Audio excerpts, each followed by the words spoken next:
Yeah, good afternoon, everybody. Welcome to the seminar. I'll talk about the Protoplanetary disk and post-AGB binaries, a Mercator-induced research program, because it's not really a, let's say, one research program, it's a whole set of things that we are doing. So there are many collaborators, and you probably recognize many of them, of course, Jacques, Devika, and so on. So what are post-AGB stars? That's easy, it's after the AGB. They lose, this is an evolutionary track of a solar type star. They become an AGB star, they lose their envelope, and they start the post-AGB phase. So the phase, what we call post-AGB stars, is in between the AGB and the planetary nebula phase. And it's nice because those objects are characterized by the white dwarf, which is the core, and then a very little envelope mass. And the envelope mass is about a few hundredths of a solar mass. And the amount of envelope mass determines where on the HR diagram it is. So the effective temperature of those has less envelope mass as here. And so with the the envelope mass, in fact, determines the effective temperature of the star. That helps us to understand those systems. It's a fast evolution. And so the star undergoes very dramatic changes. It goes from the radius of a, it goes from a radius of a, let's say, 1 astronomical unit to a white dwarf in it's about 1,000 to 100,000 years. So it's a fast evolutionary phase.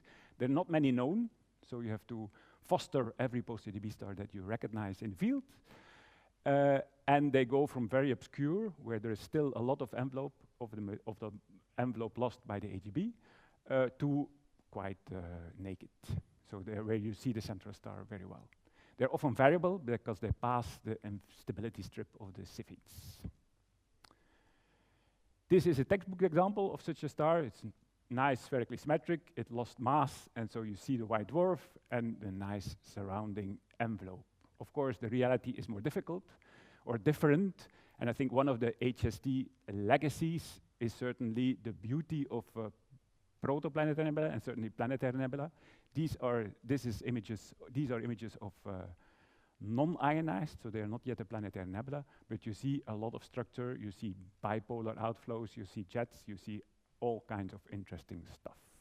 So I won't talk about shaping today, but I'll mainly talk about how that shaping comes, or at least how the binary within the system evolves, because most of those shaping is linked to binarity. Maybe some new thing as well, so the HST is still around, but the JWST is also around, and this is legacy in the making, because on the right-hand side you see one of those planetary nebula, which was imaged by the JWST, and it turned out to be already quite interesting, because it's not a binary, it's a quadruple star, in fact, and to reconstruct the evolution of this system is quite interesting, but it's also quite complex. And of course, you have atomium, many of you work on atomium, where you also see binary-induced structures on the AGB.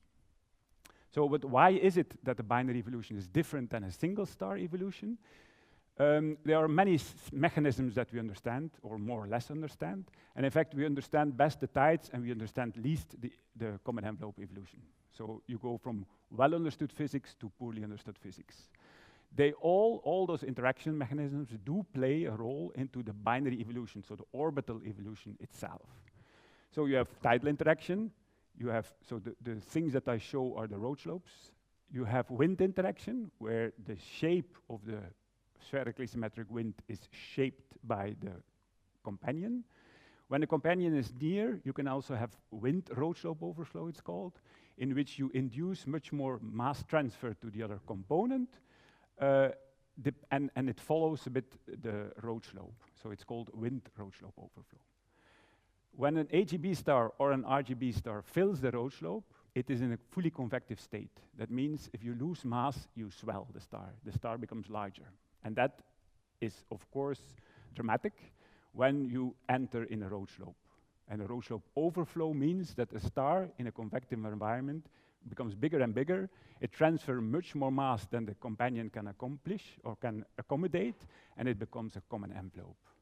The event of that common envelope is after a few orbital phases, this object spirals in and expels the envelope. That means that if we take a whole population of binaries, and we take a population of binaries with an orbital distribution that we know from the main sequence, you have here period, and here the number of objects that have that specific period. There are several shapes in the market, but this one is now from, I think, Maillard and Duquesnoy. You expect so these are objects that on the main sequence are close enough to come into contact during their evolution, because the star swells during evolution. And so this part will encounter Roche-Lobe overflow. When they encounter Roche-Lobe overflow, they shrink, they become very small. The orbits becomes very small. The other ones, they interact only with the wind, and those binaries, they widen during evolution. So what you expect to find, if you put everything in population synthesis code, is that we have, after the AGB, you have an evolution such that there is a peak of objects that you find in very narrow systems. Those are post-common envelope systems. And you expect to find a peak of large systems, so wide systems. This is with the knowledge that we have.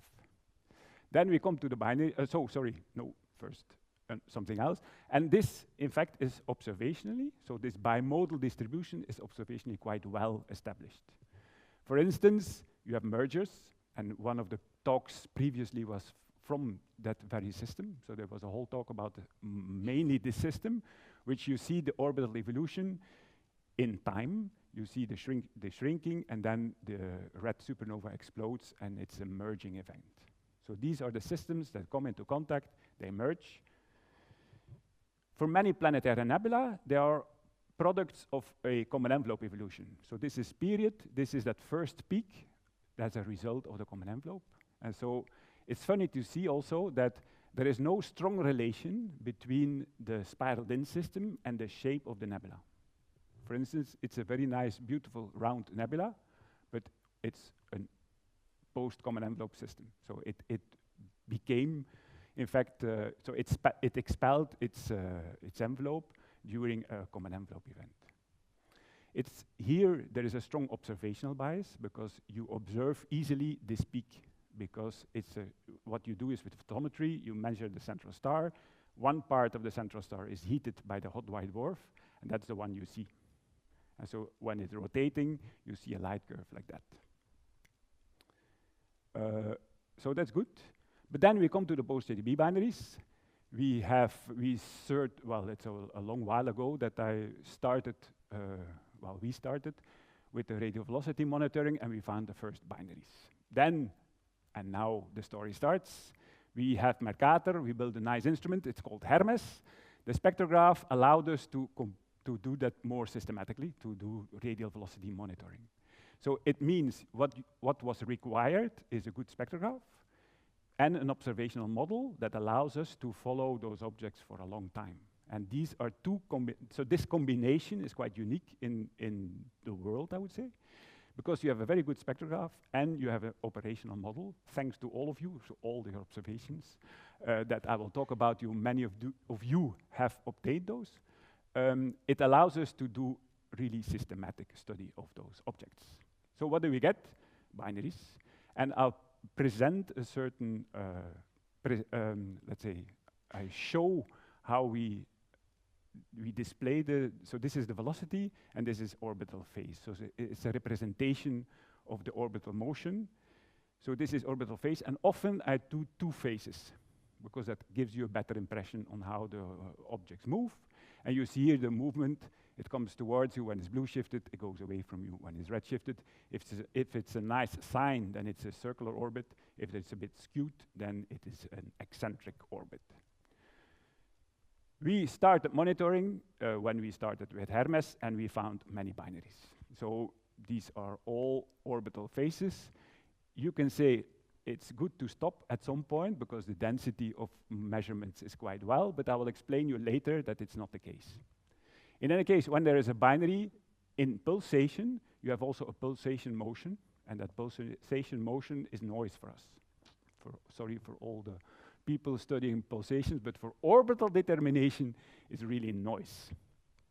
So it takes a while. So this is 1,200 days, 800 days, and so on. We come back to our orbital distribution, what we understand from binary physics. When we plot now our orbital periods on this diagram, this is the result. So it's really in the middle of the distribution, there where we least expect those orbits to occur. So it means that we have a problem. We have to understand how those binaries evolve, because they evolve certainly not in a way that we can understand them.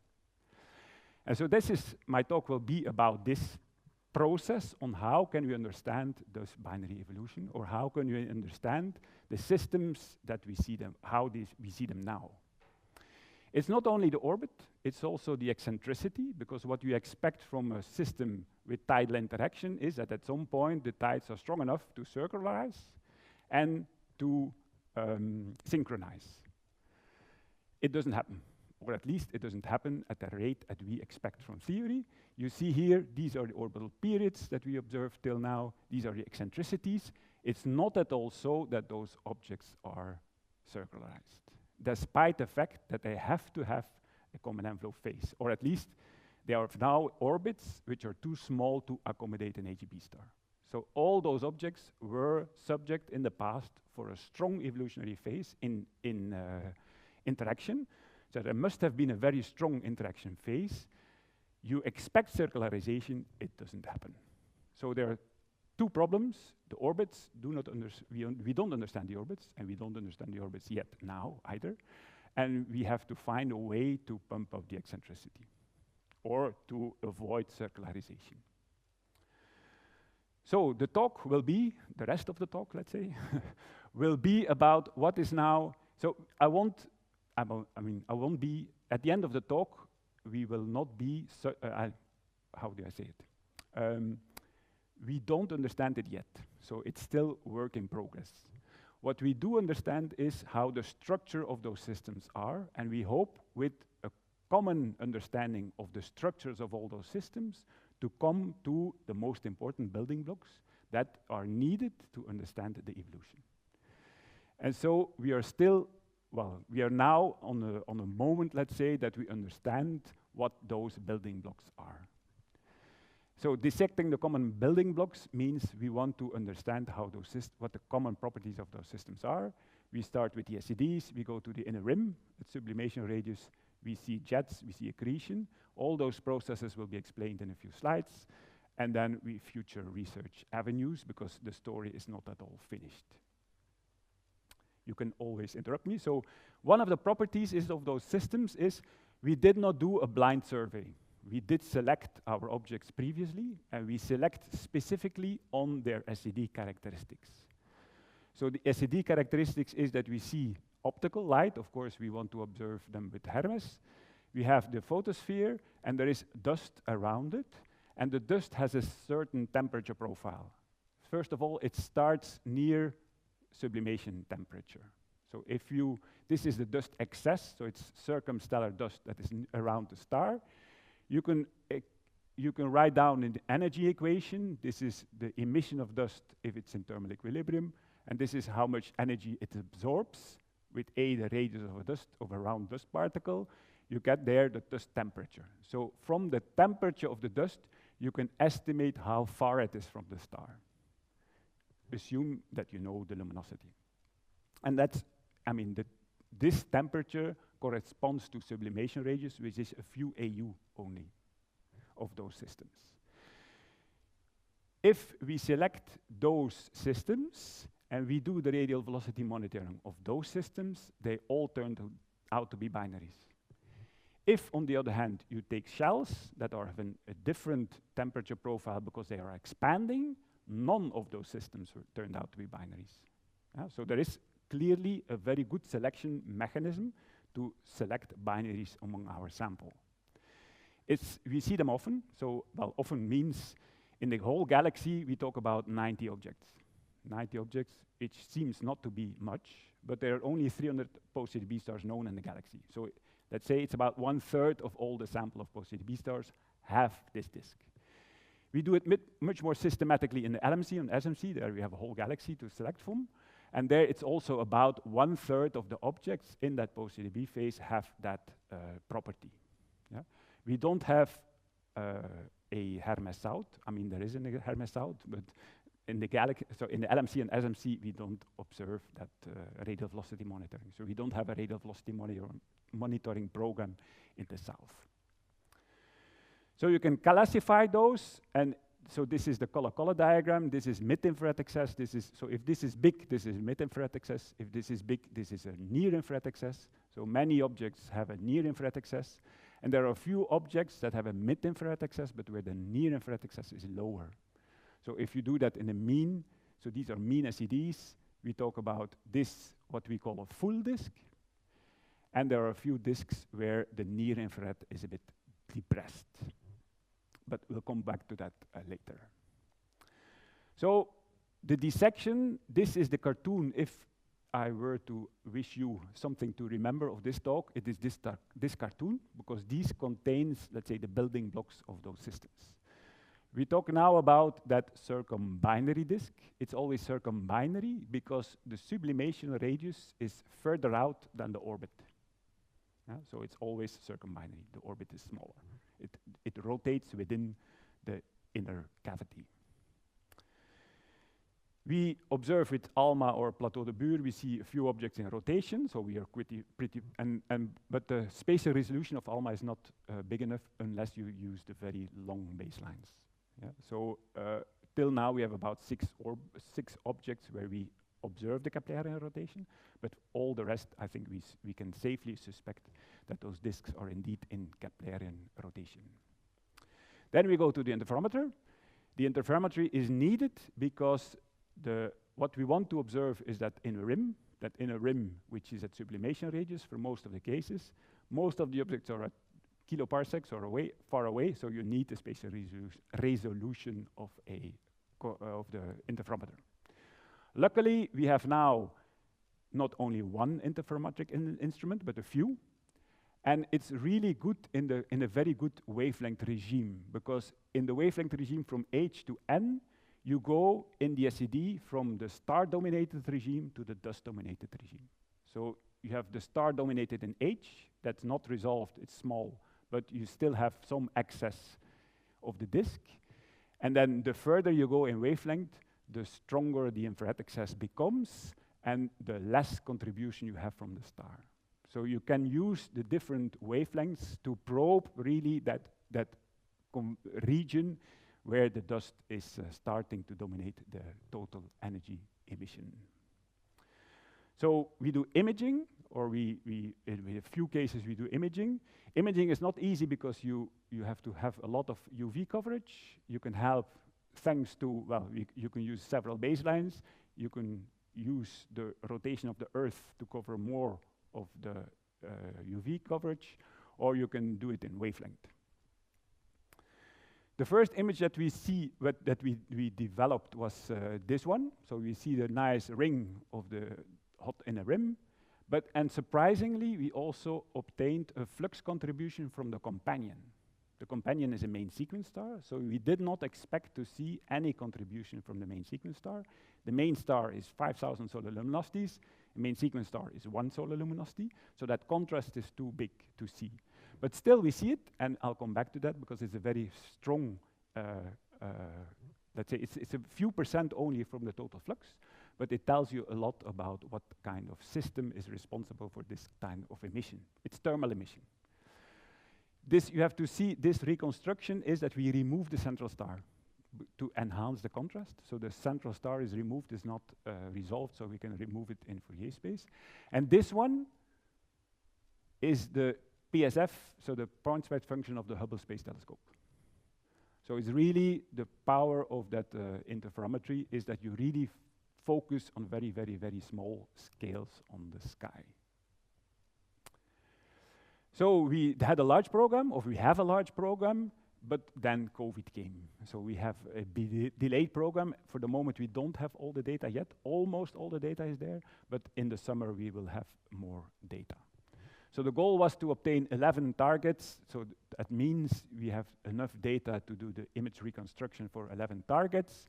We have here a few. And this is very much still work in progress. So this is another example. So you see nicely in a rim, you see another ring, in fact, at the larger, and we think this is the bipolar outflow that we see in ALMA. So this is an image of ALMA where we see a cone coming towards us, a cone going back to us, but we see the very center. You see that ring, which is the sublimation ring of the gravitationally bound disk. For image reconstruction, you need, it's not unique, so you have to reconstruct with some knowledge of the system. And Jacques and Rick developed a IA system to help to learn with the neural networks, to learn the system to recognize images based on radiative transfer models, to see how that system can be optimized such that we smooth out all those reconstruction artifacts to have a better view on the real physical system. If you want to play with it, it's in Conda as well, and so there is GitHub, but it's also in Conda, so you can easily install that system in your computer. You can do it in the wavelength domain, so you can do interferometry in the wavelength domain also, and so we are now in the H-band, K-band, L-band, and N-band, and that means you can probe the radial structure of the disk very well, because you go from H-band to N-band, where the peak of the energy distribution lies, and where you go across the hot inner rim. So that is work what Akke is doing. And so here you see the observations are blue, the model is yellow, or orange, whatever. And so you see it's quite well, so we quite understand quite well the thermal distribution of these disks. And the models that we use are those from protoplanetary disks, because also there in protoplanetary disk, you have a gravitational bound disk of dust and gas. In fact, the models that we use is very similar. In fact, we use their models to optimize them for our systems. The only difference is our system is much more luminous. So we have 5,000, 10,000 solar luminosities, so the inner rim is further out. And that means also that at that location, you can pump up with gas pressure. The disk is quite fat there. So that means the disk, don't imagine as a pancake. It's really a big disk. If you were to sit on a SAR, you would really see the disk as a big wall before you. You can also do it in the time domain. And so the central star is in a binary, so at some point in the time it will be closer to one region of the disk than the other region. And so here the green is the main star, the other one is the companion, this is the main star, this is the main star. And so you see the illumination effect of the star nearing to its inner edge. Where it's nearer, it's brighter, and so you see the movement of the binary in the reconstruction of the interferometry. Yeah, okay. It's again, it is within 1 pixel of the HST, so it's quite impressive to see how that. So we can study. In fact, the thermal response of the disk is very fast. So it's really almost instantaneous that the disk is heating up and cooling down when the star moves. We can also do with Chara then. Chara has the advantage that it's the baselines are longer, so you can really study the two components better. And this is an astrometric orbit. So here is the main star. It is not an absolute orbit, so you refer to the main star as a phase calibrator or the position calibrator, but you see the movement of the secondary, which is not a secondary, but it's an accretion disk around the secondary. You can use that together with the rate of velocity to really have the orbital property of this object on the sky. With the interferometry, you can have the full disks, but you can also study the transition disk, what we call the transition disk, those disks that are with the inner rim, which is further out. This is the SED of such a disk, and we observe indeed, so we can resolve indeed that the inner rim is further out. And the reason, so the question is, how does that whole comes apart? So how does that is created? How is that created? So this is almost submitted, I think, of Akka. So you see these are the full disks, and they are not, so they're really always in the sublimation radius. If you model them with the radiative transfer model, this is intermediate, and this is a transition disk, and you see the disk inner rim is further out. So what can cause the inner rim? The sublimation, it's not the case in this. So the sublimation is further out. Now it's a binary, so also the binary will have a dynamical truncation radius, but it's also smaller than what we see. So we must find a mechanism that is responsible for the creation of that transition disk. In young stellar objects, if we use the same analogy, in young stellar objects, it's related to planet formation. But here, the time scale is, of course, different, and so we don't know yet. So far, I hope I have convinced you that those systems have indeed a circumbinary disk. And now we go closer to the object. So we dissect the companion, we insect the building blocks, we dissect the building blocks from now onwards. We do again with the Hermes spectra. So this is a representation again, so you see the movement of a star, you see the movement of the photosphere. You see some lines which are linked to not one of the components, but really the center of mass. So this is the gas which is circulating in the system, but is linked to the center of mass, not to one of the components. But if you then turn to H alpha, you see a different profile. You see, again, phased with respect to H alpha. At some point, you see a strong, there is some memory in, so you see a strong absorption component appearing. So this is the moment, when does it appear? It is when the companion is in front of the main star. When the companion is in front of a main star, you see an absorption component. We see it a lot. In fact, we see it in all the objects.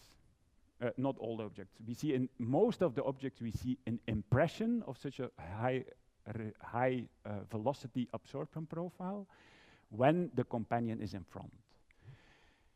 It's not always the same profile. Sometimes we see always in absorption, and sometimes we see it only when the companion is in front. So how can we understand that?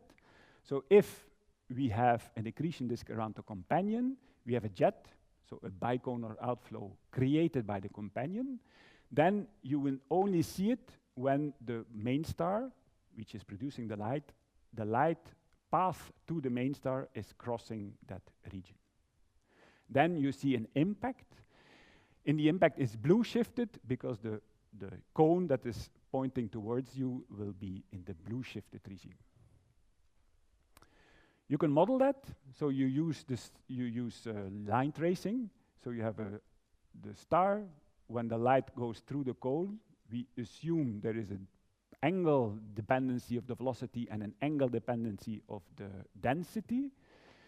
Of course, where you look depends on the inclination. So if you look like here, the phase coverage will be larger than you look and when the cone is smaller. So there is a dependency between the cone width and the inclination. But you can do it, you can model that. So you assume a certain geometry, which is angle dependent.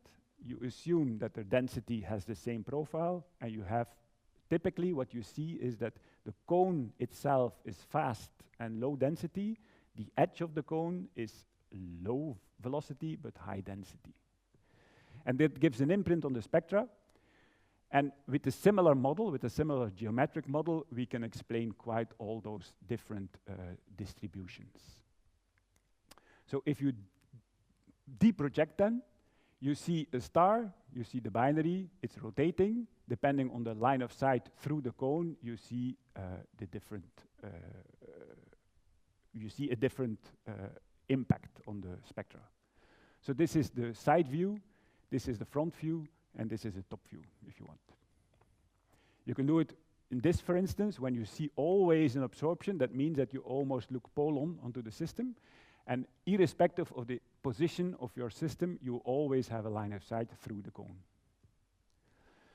Or you see, this is like say a hat, and that is very much indicative of a density distribution into your cone. So the density is larger at the edge of the cone. So thanks to the many spectra we have, we can deproject that. You can model the entrance of the jet, you can model the exit of the jet, and in between, and that helps us, in fact, to deproject the density in the line of sight of those jets. So typical, most of the systems do have that jet. It's inclination dependent, what you see, of course. It has a wide opening angle, so it's not very collimated. It's a wide opening angle. And you have a angle dependency of that density.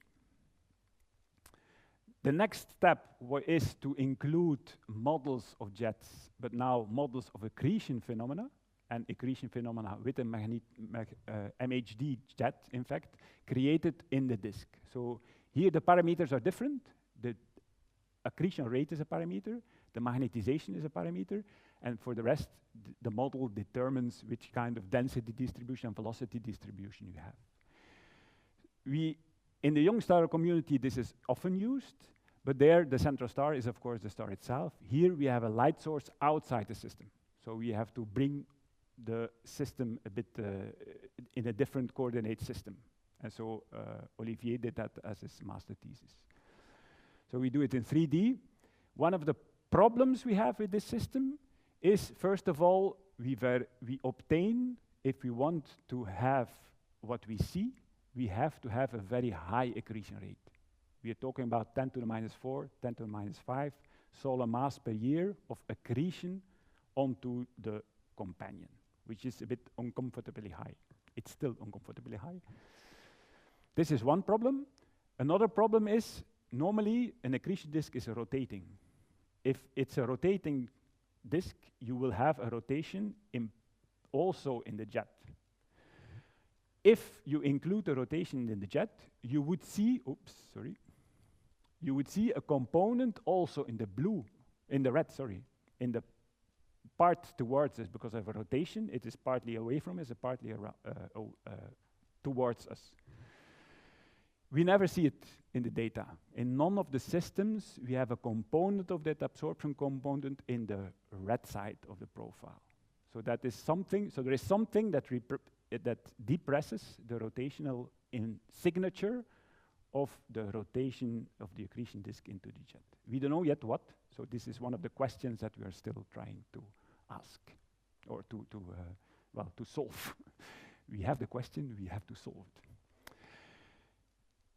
Okay, so we have now a good feel of why those jets appear, because they are accreting quite significantly. The mass loss of the RGBs, of the AGB star or the RGB star is not good enough to explain this high accretion rate, so we suspect that it's the circumbinary disk that is accreting, that is the source of accretion.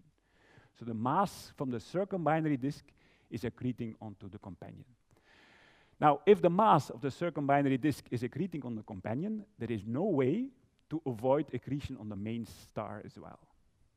And that is what we observe, because when we look at the chemical composition, again using the Hermes spectra, you see the chemical composition is very different than what you expect.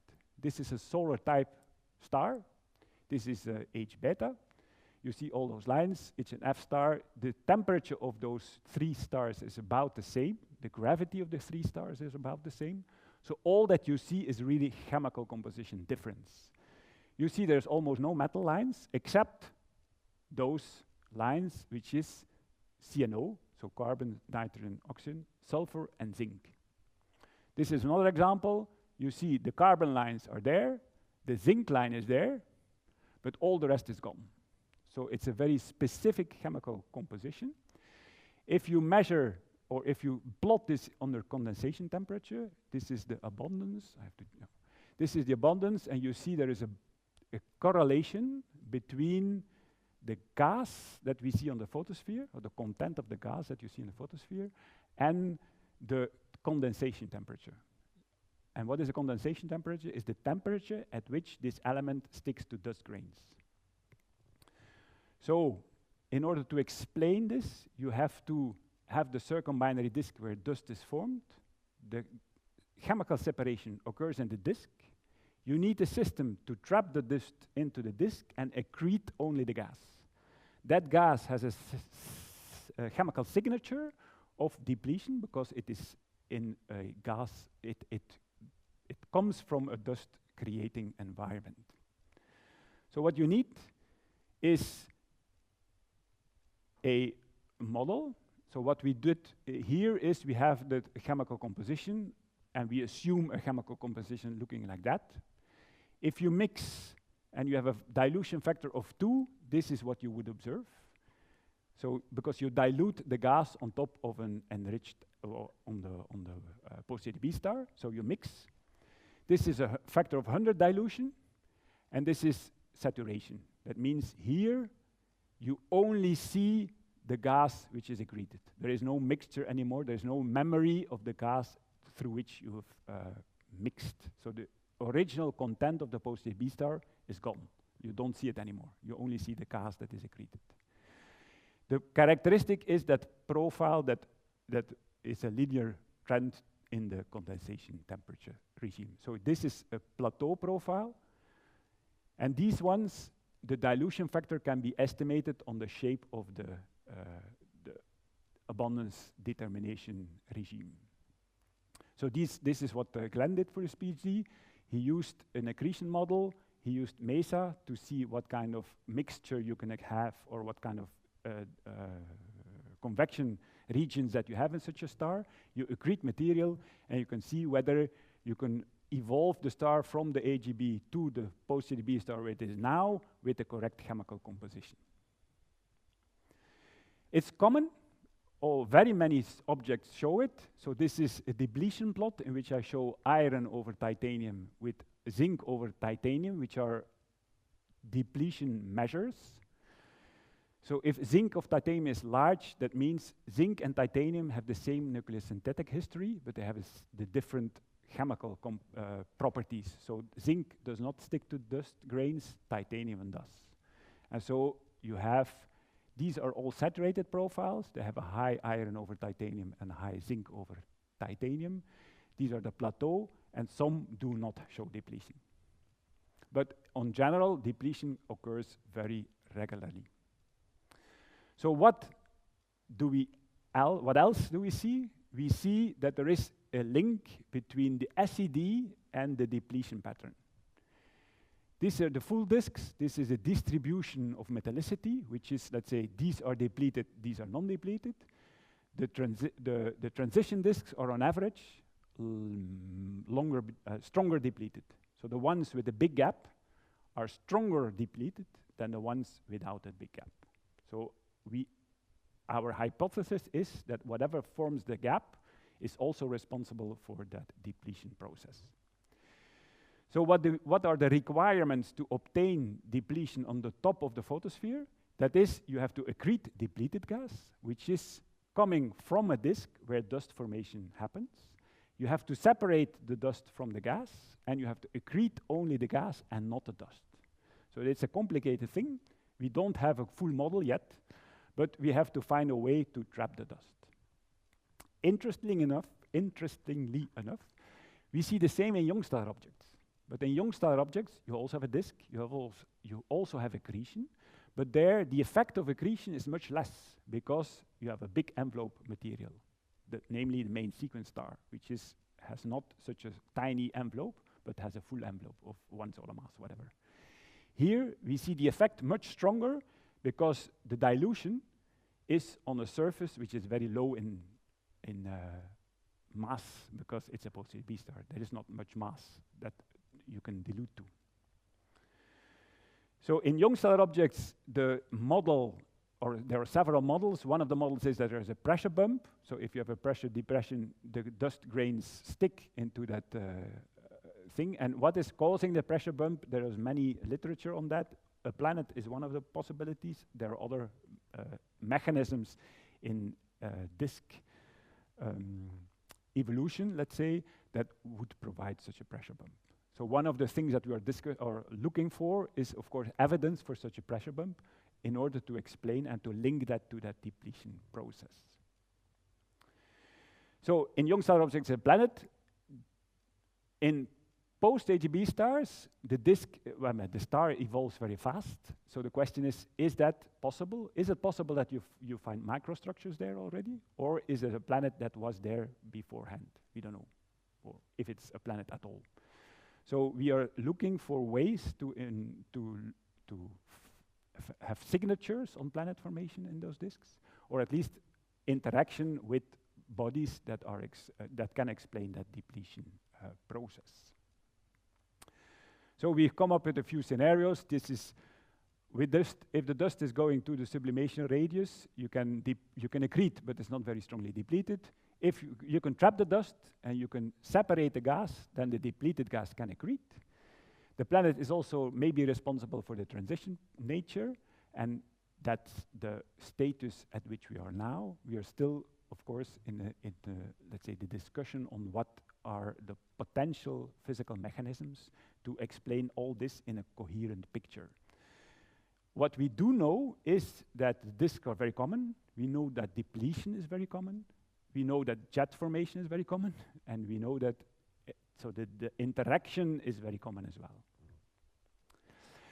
So to wrap up, we have a whole system of post-AGB stars that form a mainstream in the evolutionary path of post-AGB stars. It's about 1/3 of all the post-AGB stars that we know, both in the galaxy and in LMC and SMC.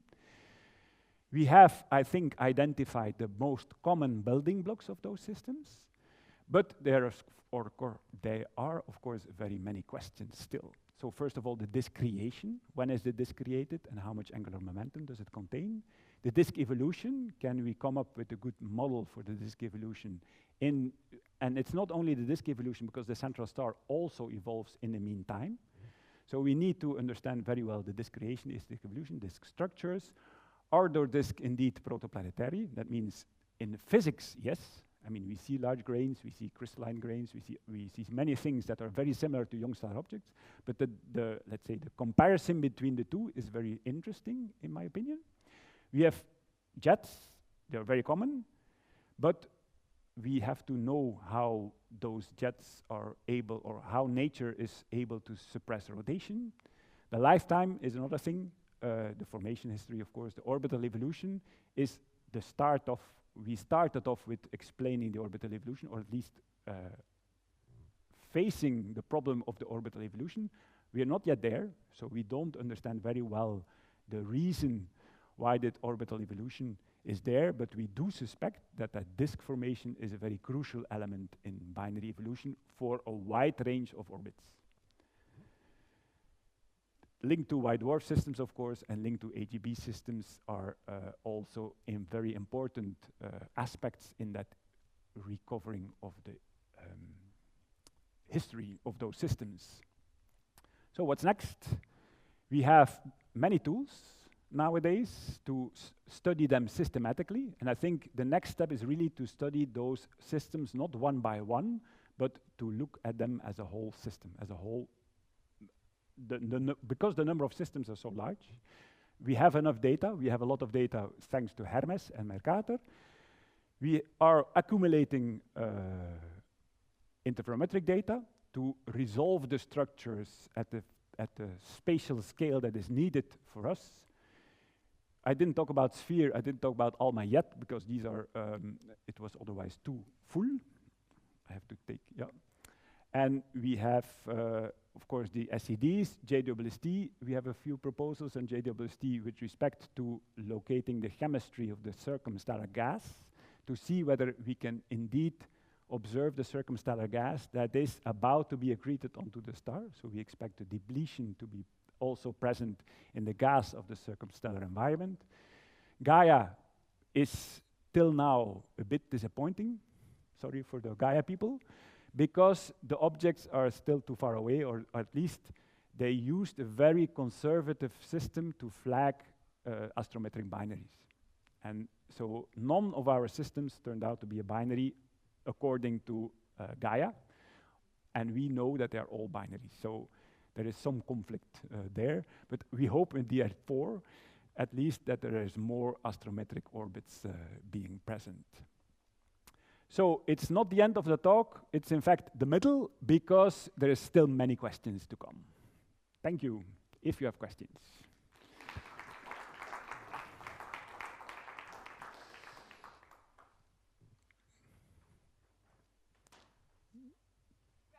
Yeah, questions.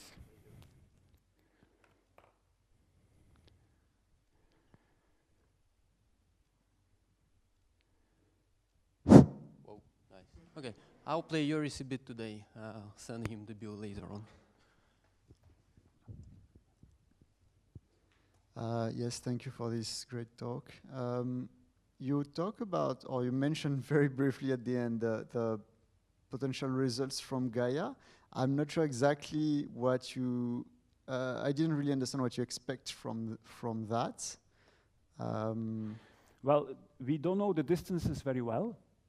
And so the distance determination is, of course, an important ingredient. Now, luckily, many of the angular sizes of those things are distance independent, because sublimation radius on the angular size is distance independent, because if the more luminous star will have a larger dust sublimation radius, and the angular scale on the sky is very similar. So, but still, many things are distance dependent. So especially the luminosity. If you know the luminosity, you know the mass of the white dwarf quite well, because there is a core mass luminosity relation, and so we suspect that we have several post-AGB systems, but yeah, for the moment we don't know yet very well the mass of the white dwarf and hence the luminosity of the system. Okay. And so Gaia, for the moment, fitted the astrometric orbits as a single star because they were not flagged as a binary. But the orbits that we see, the parallax must be affected by the movement of the star due to orbital motion. Okay, because they give a parallax, but they flag it as single. And so the astrometric binaries, they are computed based on motion of the photocenter, right? Yes. Do you expect, like, if there is this big thick disk that is lit by the secondary, and would this affect or like how bad would it affect the motion of the photocenter in terms of binary detection? So for the very high resolution, what we do with Chara, because the baseline length are longer there, till now we only did the transition disks where the inner radius is too far away to bother us. It's over-resolved. It's only the central star. The disk in one case is slightly resolved, but it's on the limit of possibilities. So, yeah. So we don't, so for the moment, we don't have a lot, so we only have the transition disks where the inner rim is over-resolved. For Gaia, but Gaia works in the optical. In the optical, the disk is not visible. I mean, well, there is some scattered light, but that's only a few % of the total.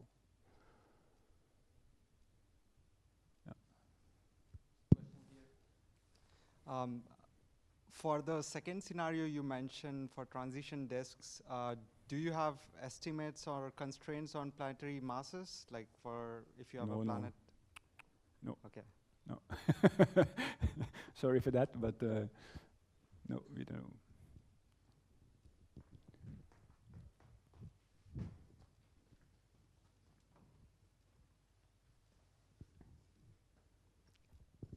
Hi, thank you for this overview. I was mostly wondering about the orbital evolution of these systems. Yes. You mentioned that there is a problem from going from like 10 to the 4 days to 10 to the 3 days. At least in our field, we do very simple estimates with analytical formulas on the angular momentum budget of binaries and mass transfer and accretion. Yeah. Can't you do something relatively similar with the AGB, wind losing mass, shrinking the orbit? Yes. And doesn't that agree no, with... the biggest problem is they have to be in contact. And so the orbit now is too small to accommodate an AGB star. So that means that there yeah, must be a strong interaction phase where just simple angular momentum well, it's still angular, but the common envelope phase where so they avoid normally when you enter common envelope, the binding energy of the envelope is still strong enough, so you spiral in. Sure. Those systems apparently they indeed previously they had wider orbits, they come into common envelope, and but somehow the binding energy was reduced before common envelope. So this is one of the scenarios that you do not need a lot of spiral in, you do not need a lot to shrink before you expel the envelope. Yeah. That is one possibility, and energetically wise and angular momentum wise, it would fit. But the only reason, the only problem is that we have to find a way to reduce the binding energy of the envelope. Okay, yeah, that depends on still a structure as well, I suppose. Yeah. Okay. And mass loss history also. Sure.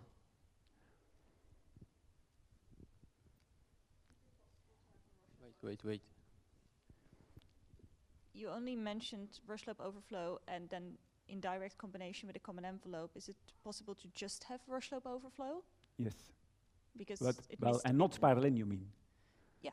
Yeah. Well, that's one of the possibilities, but it's not so well documented. You have to change the mass ratio, and you have to have a way to reduce the binding envelope energy. What is the mass energy of the ratio of binding these envelope. systems then? Sorry? What's the mass ratio? Well, we change from, well, we don't know. We only have the mass function. But for those that we can estimate a bit the white dwarf, it goes, well, we see the mass distribution. It's go from a few tenth of a solar mass to 3 solar mass. And if the white dwarf is about 0.6, so you go from, well, 0.6 divided by 0.1 to 0.6 divided by 3. But you always, because in one of the first plots you showed, you only had like wind accretion and rush slope overflow plus common envelope, but there is still like. Yeah. So it was a reduced number of possible scenarios. Okay. I was just that is wondering all about possible. that. Yeah. Okay.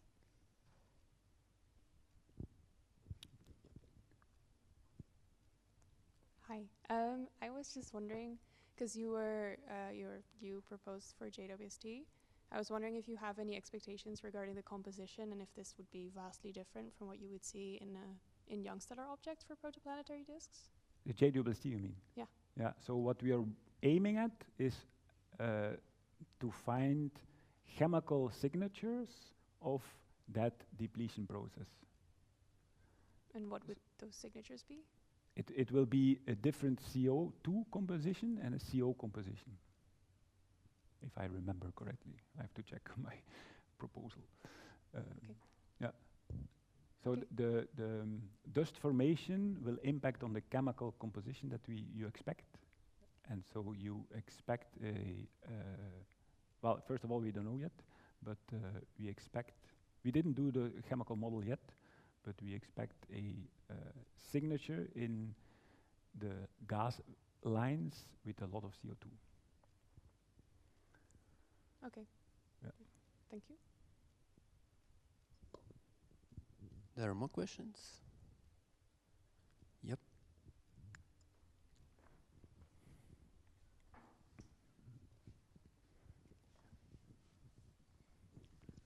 I was hoping Andrew would run. I don't actually have a question. So thanks. So you forgot your regarding the planets, do you not expect any RV signature? Maybe this is a very naive question. No, it's very hard because they are far away. Okay, so it's the stars are pulsating. So it's really you can measure the companion, so you measure that as a binary. But to have an additional signature, it's too far away. It's too swamped, and it's the star is too variable to obtain that. Thank you. It won't work. Yep.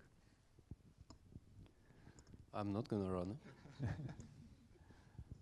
Yeah, maybe I missed it. The Pioneer image, what was the time scale of this Pioneer image of the varying? So it's orbital. So this orbit is 600 days, and so it's not the same cycle. So we had one object. I think there is 1.5 years in between the images. And what do we see? Is it a change in temperature, or is it all there also density changes? No, it's why a do we change see in temperature. it's purely temperature? Yeah. And does it Yeah. fit? Because it's on the scale, it seems so ridiculous because the distances are. I mean, it's not so dramatically different. No, well, you have an inclination effect, but it's true. But you can maybe the scale. I mean, the The orbit. intensity scale is So maybe this object is so the companion is quite massive. So the center of mass is so the star does have a significant distance difference between the half an orbit later. Yeah, maybe the intensity scale of the image Yeah, is that's also exaggerated. it and helps. So but we didn't do the computation yet. So we did not on the model. picture it looks like the temperature is 10 times higher. Yeah, no, but it's maybe not. it's less That's than not the that. case. Okay, It's okay. not the case. But we did not do the model yet. More questions? I have a question. I also have a couple of questions, Okay, if I may. Yeah? you can start. So Hans, you showed that some of your stars are nicely RV stable, but others are annoyingly noisy, Yes. as you call them. Huh? Yeah. Do you see any difference in the properties of your binaries between the noisy and stable ones? No. Not at all? No.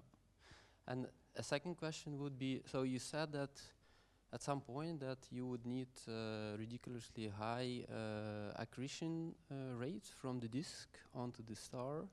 And what about angular momentum? Did you look at the rotational evolution of the components? No.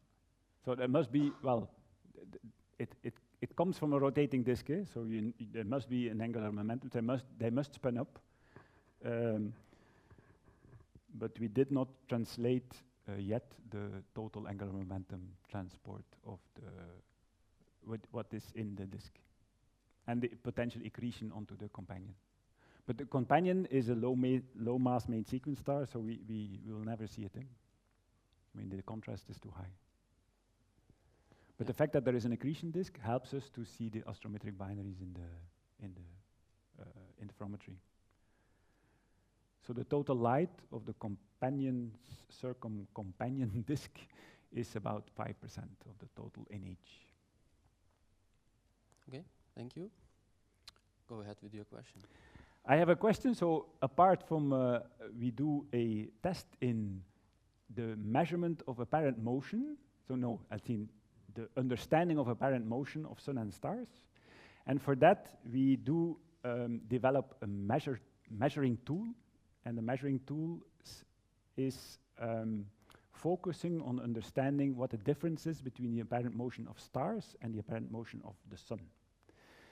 We see in high school students that there is a very big difference between understanding, oh, you don't see the, okay, you do see. So these are the questions we divide in the apparent aspects of the apparent motion of the sun and aspects of the apparent motion of the star. 1 hour later, the seasons, and so on. And so we see that in almost all tools, or almost all population, is that the sun is better understood than the star. But overall, the average is about 50%, even after instructing the students to understand how the apparent motion works. We did the same with our master students. The level was slightly higher, but not very much. We did the same with the teachers. The average was slightly higher, but not very much. So my question to you is, can you do this test to see how an Institute of Astronomy is understanding the apparent motion of sun and stars? It only takes 10 minutes. It's all online. It's anonymous. So I won't know the answer. But please do that, because it gives us a benchmark. Yeah, and so... Now you want to laugh at us, right? No. I will send, I mean, hopefully, please make sure you have the whole, do it just to see how you, as an Institute of Astronomy, is able to understand the apparent motion of sun and stars. There are very simple questions. The A, for instance, is if you see a star now, where will the star or the sun be 1 hour later? But there are more complicated questions, but it's all related to the difference between the apparent motion of the sun and the apparent motion of the star throughout the year, throughout the location. But so please do this test. I won't know the answer. I mean, I will know the answer, but I won't know which answer connects to which person. But please do this. It's very important also for observers, actually, to do that. Okay, thank you for doing that. It only takes 10 minutes. It's only 12 short questions. Okay. Just as a quick reminder,